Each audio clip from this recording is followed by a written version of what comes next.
So drama in the sports world again. Russia has been given a total ban for 4 years for any form of international sport or activity. So today I'm just going to go over quickly how this 4-year ban was put in place and also how this will affect the upcoming Tokyo 2020 Games. I'm not going to get into the 2022 Winter Games, as by that point things could have changed, more evidence could come out, they could appeal a decision, some other stuff can happen, so I'm just going to look to the near future as to how this ban will affect the upcoming Olympic Games. So on the 9th of December 2019, the World Anti-Doping Agency, which I'll refer to as WADA because it's a bit of a tongue twister, gave Russia a total 4-year ban on any form of international sport or activity. So these events will include the 2020 Tokyo Summer Games, the 2022 Beijing Winter Games, both the Winter and Summer Paralympic Games, the 2022 FIFA World Cup, and any yearly international sporting world championship event.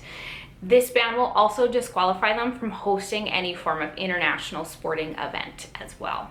Now, a lot of this dates back to the big reveal and possibility to further evidence that Russia had been running a state-sponsored doping program, which kind of dates back to about between 2010 to 2012. 2012 being when a lot of it was coming out, and 2010 when it was starting to become something where, you know, documentaries were being made, people are being interviewed, there was whistleblowers, etc.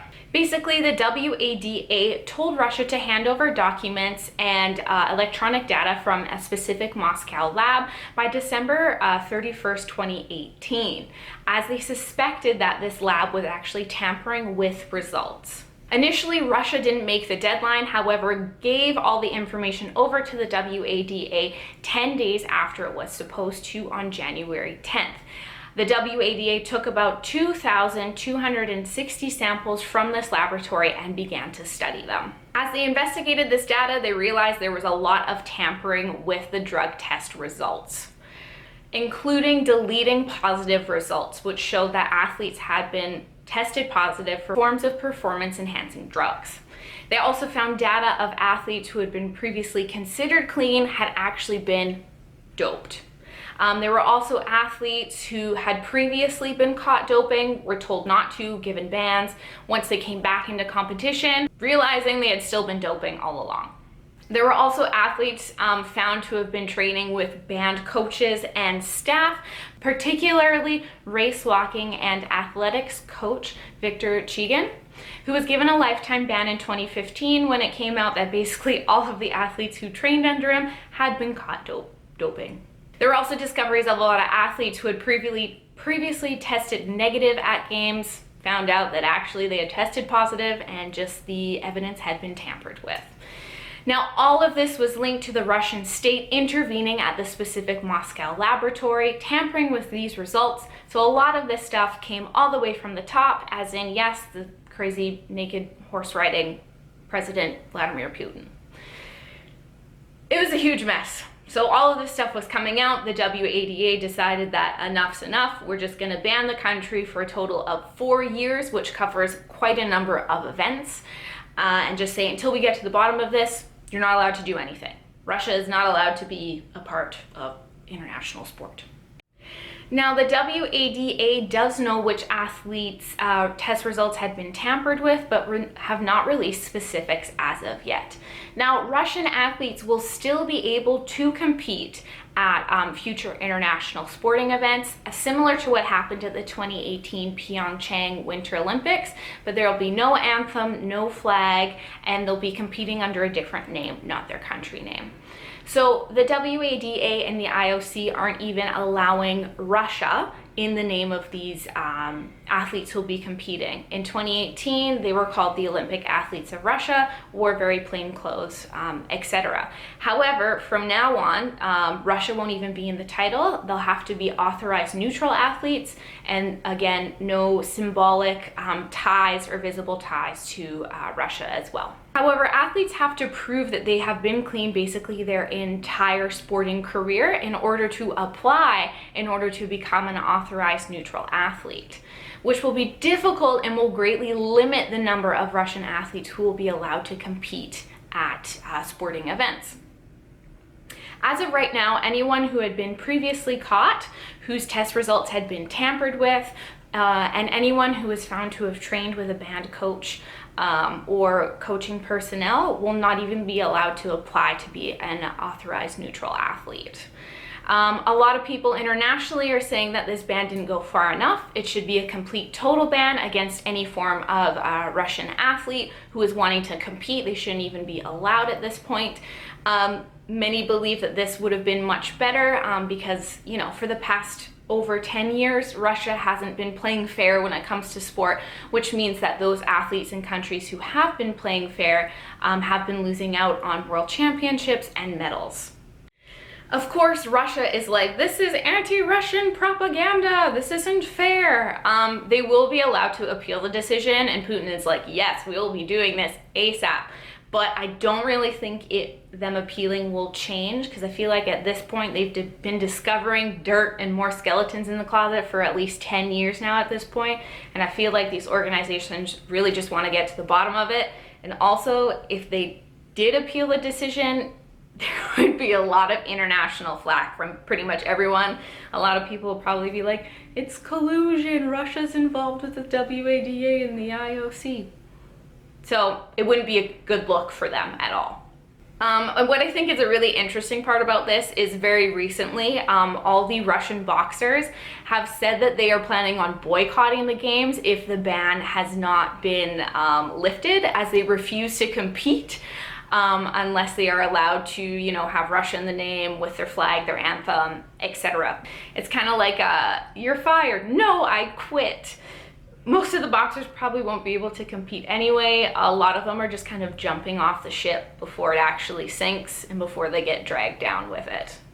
So how will this affect the upcoming 2020 Olympic Games? Now, let's say assuming that a lot of these Russian athletes are no longer allowed to participate, for one, but also that Russia as a country will not be represented at this Games by any means. So I'm just going to start with some general stats for you. At the 2012 London Olympic Games, Russia placed 4th with a total of 19 gold, 20 silver, 29 bronze, for a total of 68 medals. They brought about 436 athletes. At the 2016 Rio Olympics, Russia again placed 4th with a total of 19 gold, 17 silver, 20 bronze, for a total of 56 medals. This Games, they only sent 291 athletes, as they were partially banned due to the first wave of bans as the state-sponsored doping system was starting to kind of come to light.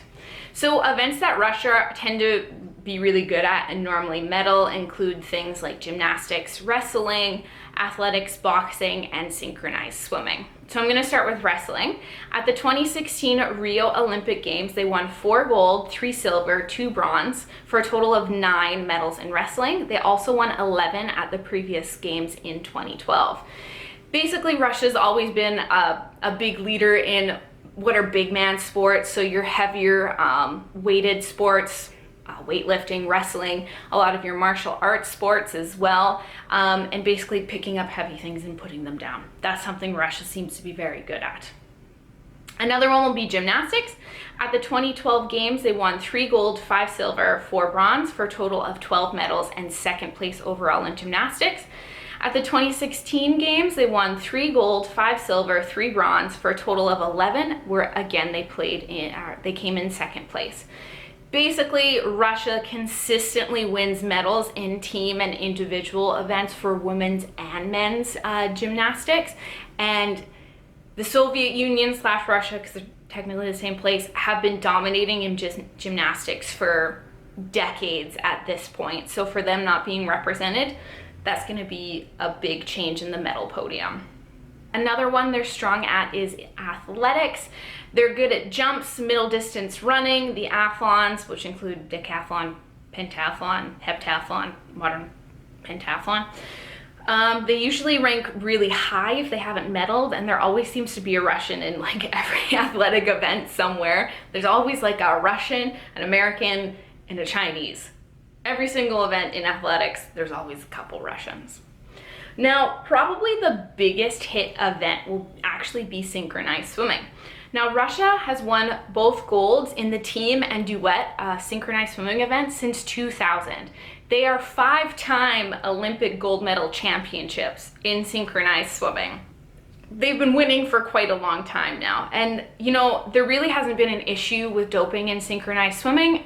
However, you won't be allowed to compete as Russia. You'll be competing as neutral, authorized athletes. So this will actually break Russia's championship career streak in synchronized swimming at this point, especially if a synchronized swimming team from Russia is allowed to compete. It'll actually break the streak that they have so far.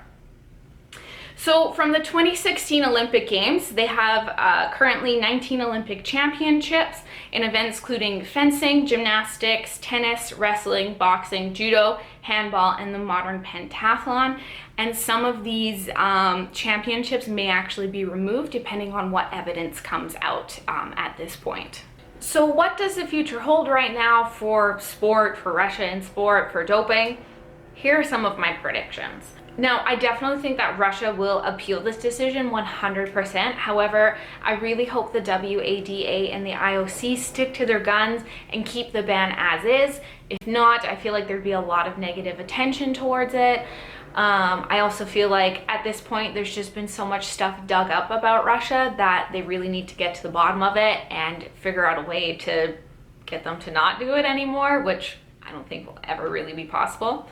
I also think the WADA and the IOC are really going to take a hard look at their current doping policies and how athletes are tested and what to kind of do about that, because I feel like at this point, Russia is probably just one of very few that have some form of state-sponsored doping program or that have some form of tampering with test results and whatnot.